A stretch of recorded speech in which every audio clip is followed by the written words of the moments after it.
in interesting times, today's stories. Netanyahu says he has new proof of Iran nuclear weapons program. Navalny joins thousands at a rally in support of Telegram. New British Home Secretary Sajid Javid on Windrush scandal. Trump and Buhari discuss security, economic ties, and immigration. Stormy Daniels sues President Trump for defamation. Plus, 20th Annual Sacramento Museum Day promotes culture and history.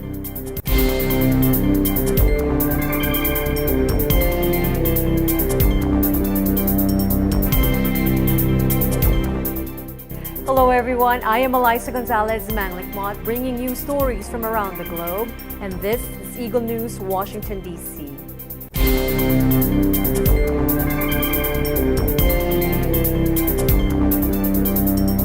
Israeli Prime Minister Benjamin Netanyahu said in a televised address Monday he had new proof of an Iranian nuclear weapons plan that could be activated at any time as the U.S. considers whether to pull out of the atomic accord with Tehran. But while Netanyahu accused Israel's main enemy, Iran, of lying about its nuclear ambitions, he did not provide evidence that it had actively worked to obtain an atomic weapon since the 2015 agreement between Tehran and 6 world powers.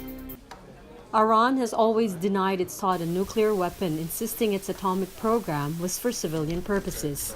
Netanyahu made the comments in an elaborate presentation that included props, video, and slides broadcast live on television from Tel Aviv. He said Israel had obtained tens of thousands of files a few weeks ago in a great intelligence achievement, saying they had been moved to a secret compound in Tehran in 2017 that looked dilapidated from the outside. After signing the nuclear deal in 2015, Iran intensified its efforts to hide its secret nuclear files. In 2017, Iran moved its nuclear weapons files to a highly secret location in Tehran. This is the Shorabad district in southern Tehran.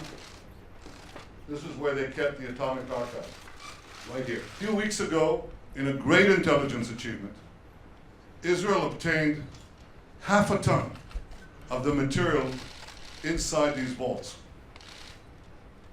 And here's what we got.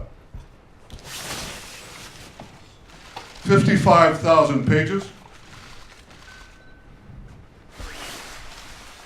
another 55,000 files on 183 CDs. The material obtained weighed a half a ton, he said. As he spoke, binders that he said held copies of original documents were on shelves behind him, as were cases containing CDs. That Iran had a secret nuclear weapons program called Project Ahmad. We can now prove that Project Ahmad was a comprehensive program to design, build, and test nuclear weapons. We can also prove that Iran is secretly storing Project Ahmad material to use at a time of its choice to develop nuclear weapons. President Trump will make his decision on what to do with the nuclear deal. I'm sure he'll do the right thing. The right thing for the United States, the right thing for Israel, and the right thing for the peace of the world. He then laid out what he said was a years-old secret nuclear weapons program stored away in which could be put into action at any time.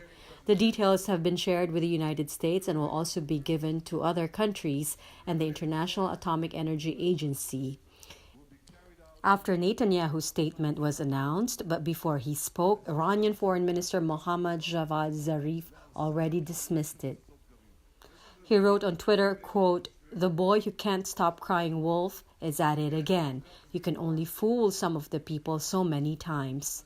Zarif then took to Twitter again to lambast both Netanyahu and U.S. President Donald Trump, who has a May 12 deadline to decide on whether or not to walk away from the nuclear deal. Zarif tweeted, quote, "Trump is jumping on a rehash of old allegations already dealt with by the IAEA to nix the 2015 nuclear deal." He added how convenient coordinated timing of alleged intelligence revelations by the boy who cries wolf just days before May 12. Trump has derided the nuclear deal with Iran as insane, partly because its restrictions on Iran's nuclear activities begin expiring in 2025. Most world powers, however, say the nuclear deal is working as intended for now and is the best way to keep Iran from acquiring the bomb. French President Emmanuel Macron and Chancellor Angela Merkel of Germany left Washington last week after talks with Trump, which failed to secure any promise to keep the deal alive. Thousands rallied in Moscow on Monday in support of internet freedom after Russian authorities tried to block access to the popular messaging app Telegram in the latest onslaught against dissent under Vladimir Putin. In an unusually strong turnout, around 10,000 people, including top opposition leader Alexei Navalny, turned up in the center of the Russian capital, many holding placards and shooting paper airplanes, the Telegram symbol. Many called for Putin's resignation. A volunteer movement that counts attendees at opposition rallies said more than 10,000 people turned up. However, police said 7,500 attended. Some in the mostly young crowd chanted, "Don't stay silent," and "Putin is a thief."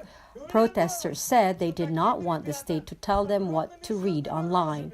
Tatiana Filatova, a retiree, said, "Everyone needs to have a choice." Тогда, когда я была ребенком и студентом, я всегда старалась читать не то, что говорили в школе, а вне классное чтение. Поэтому меня не устраивает, что кто-то за меня решает, читать мне телеграм-канал или нет. Navalny addressed a huge crowd from the stage, urging it to resist the authorities he called, quote, swindlers and thieves. Первая фраза звучит у меня: «Я не буду это терпеть. Я не буду это молча терпеть. Я включаю телевизор, и у меня новость, что какие-то ребята с огромными жирными рожами вдруг почему-то посчитали, что они должны иметь право читать все, что я пишу в Телеграме». Under Putin, who was re-elected for a fourth Kremlin term last month, top television channels and most newspapers have been muzzled, with the internet remaining the only public venue for free self-expression. But over the past month, the authorities have moved in on the Russian internet, with the telecoms watchdog saying Facebook could also be blocked if it did not comply with local legislation. Navalny has called on Russians to stage a major rally on Moscow's main avenue on Saturday, 2 days before Putin's swearing-in ceremony. The authorities warned Navalny against staging the unpermitted rally in the heart of Moscow. Earlier this month, a court ruled to block Telegram in Russia after it refused to give state security services access to private conversations that are normally encrypted. But in seeking to deny access to Telegram, the state telecoms regulator blocked millions of IP addresses, disrupting the work of many businesses, including car manufacturer Volvo.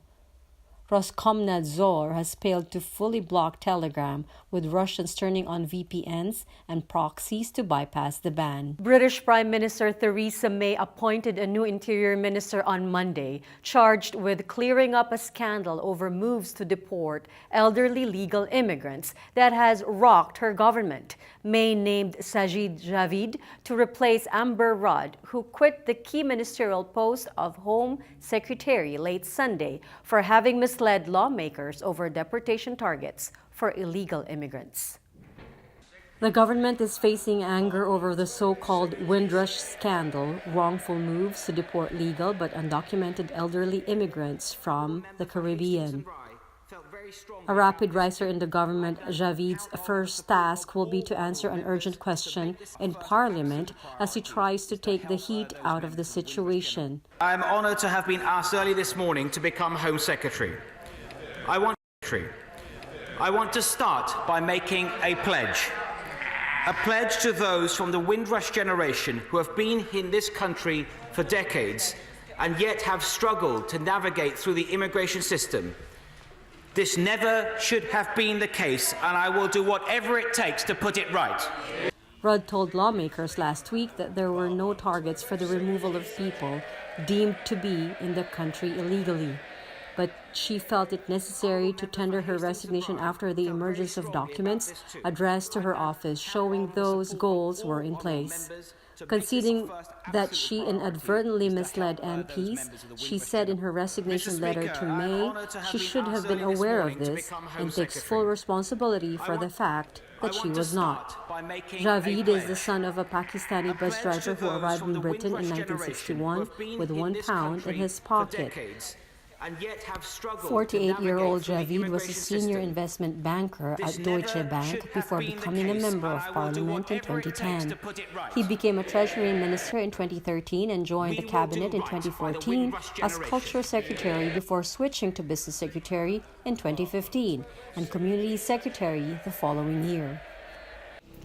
Up next, Trump and Buhari discuss security, economic ties, and immigration. Stormy Daniels sues President Trump for defamation. Eagle News, Washington, D.C. will return in a moment.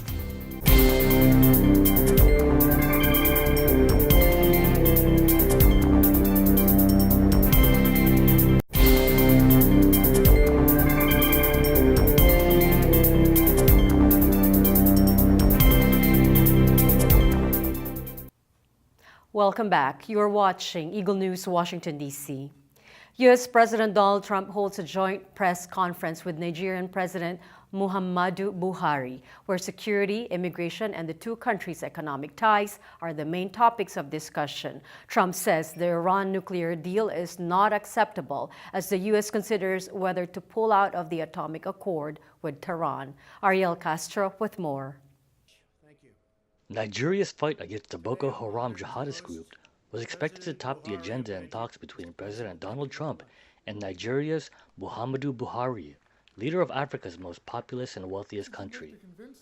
Buhari became the first leader from sub-Saharan Africa to visit Trump when he arrived at the White House at midday. As they opened discussions in the Oval Office, Trump said it was important to meet face-to-face, especially on terrorism and terrorism-related issues. We hope to be the economic partner of choice for nations across the continent and all around the world. And you see what's happening with respect to trade and the United States. We are being respected again. Into our country, you got to have a wall. And we need border security. And we will have border security. As you know, we're sending many, many National Guardsmen down to the border. Most of them are already there. Buhari is seeking support in the battle against Boko Haram extremists, who for 9 years have attacked cities and towns in the country's northeast, killing more than 20,000 people in a bloody quest to establish an Islamist state.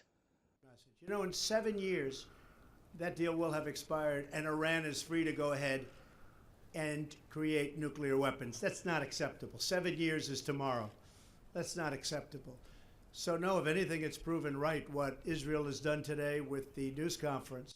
But Trump said he is also focused on the killings of Christians in Nigeria. For Eagle News, I'm Ariel Castro, and I'm 1 with 25. Adult film star Stormy Daniels, who claims she had an affair with Donald Trump in 2006, sues the U.S. president for defamation. Myla Simbulan with more.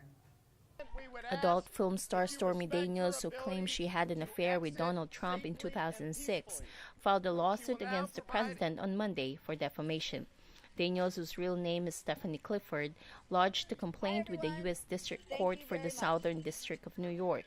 In the suit, Clifford said that Trump made false and defamatory statements about her in an April 18 tweet. Trump's tweet was in response to the release by Clifford the previous day of a sketch of a man whom she claimed warned her in 2011 to leave Trump alone.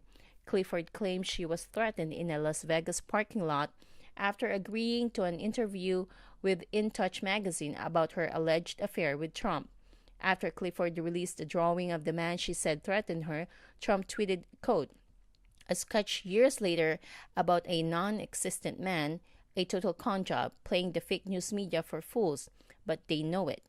The lawsuit said Mr. Trump's statements falsely attacks the veracity of Ms. Clifford's account of the threatening incident that took place in 2011.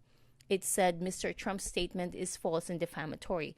Mr. Trump used his national and international audience of millions of people to make a false factual statement to denigrate and attack Ms. Clifford.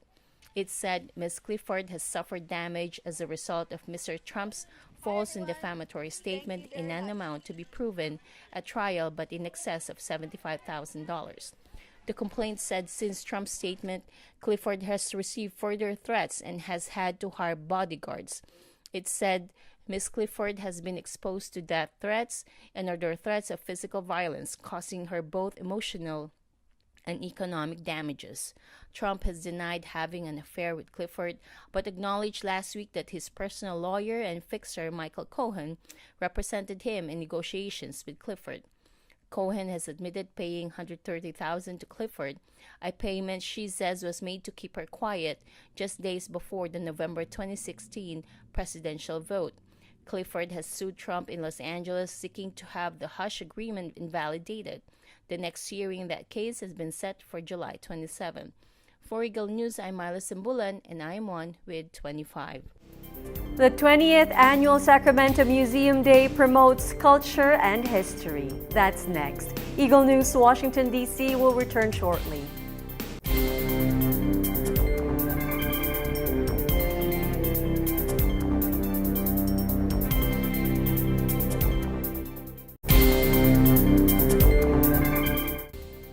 This is Eagle News, Washington, D.C. I am Elisa Gonzalez Manglikmont.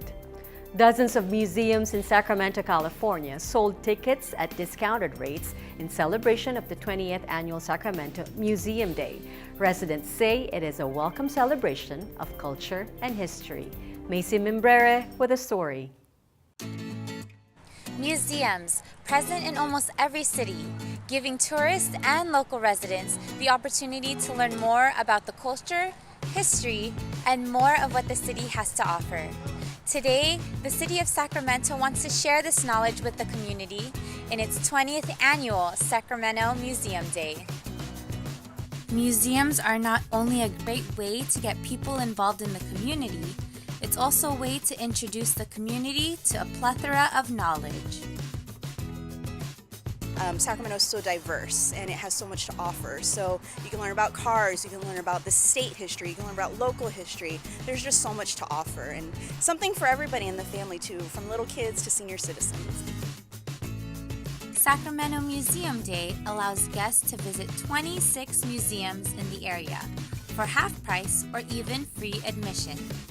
On this day, some museums are also offering special activities, such as story time and special art exhibitions. It's good for our community. A lot of people can't afford to just go to a museum.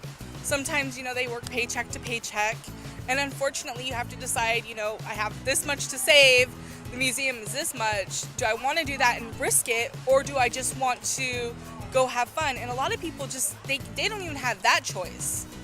And so it's hard. So when we have days like this, as many as they can, they just, they want to hit them. They go out. If we had more days like this, then our community would be thriving in culture and knowing more about, it's important to know about our car museum, but it's also important to know about our history, our culture, and there's so many museums that help us with that. Local residents and tourists of all ages can visit museums to learn more about science, local artists, trains, automobiles, and more. Some museums can also take guests back in time, immerse them in Sacramento's history, and help us discover what makes this city so great today. History is knowledge. Some people don't care about it, but on the other hand, it's kind of where we're from and what got us here, things like that. From Sacramento, California, I'm Macy Mimbrere, 1 with 25. Thank you, Macy. That is today's Eagle News, Washington, D.C. Join us tomorrow for stories that matter to you. Visit our website at Eaglenews.PH, like us on Facebook, follow us on Twitter at twitter.com/EagleNewsPH. Thank you for watching. I am Elisa Gonzalez Manglikmont, always 1 with 25.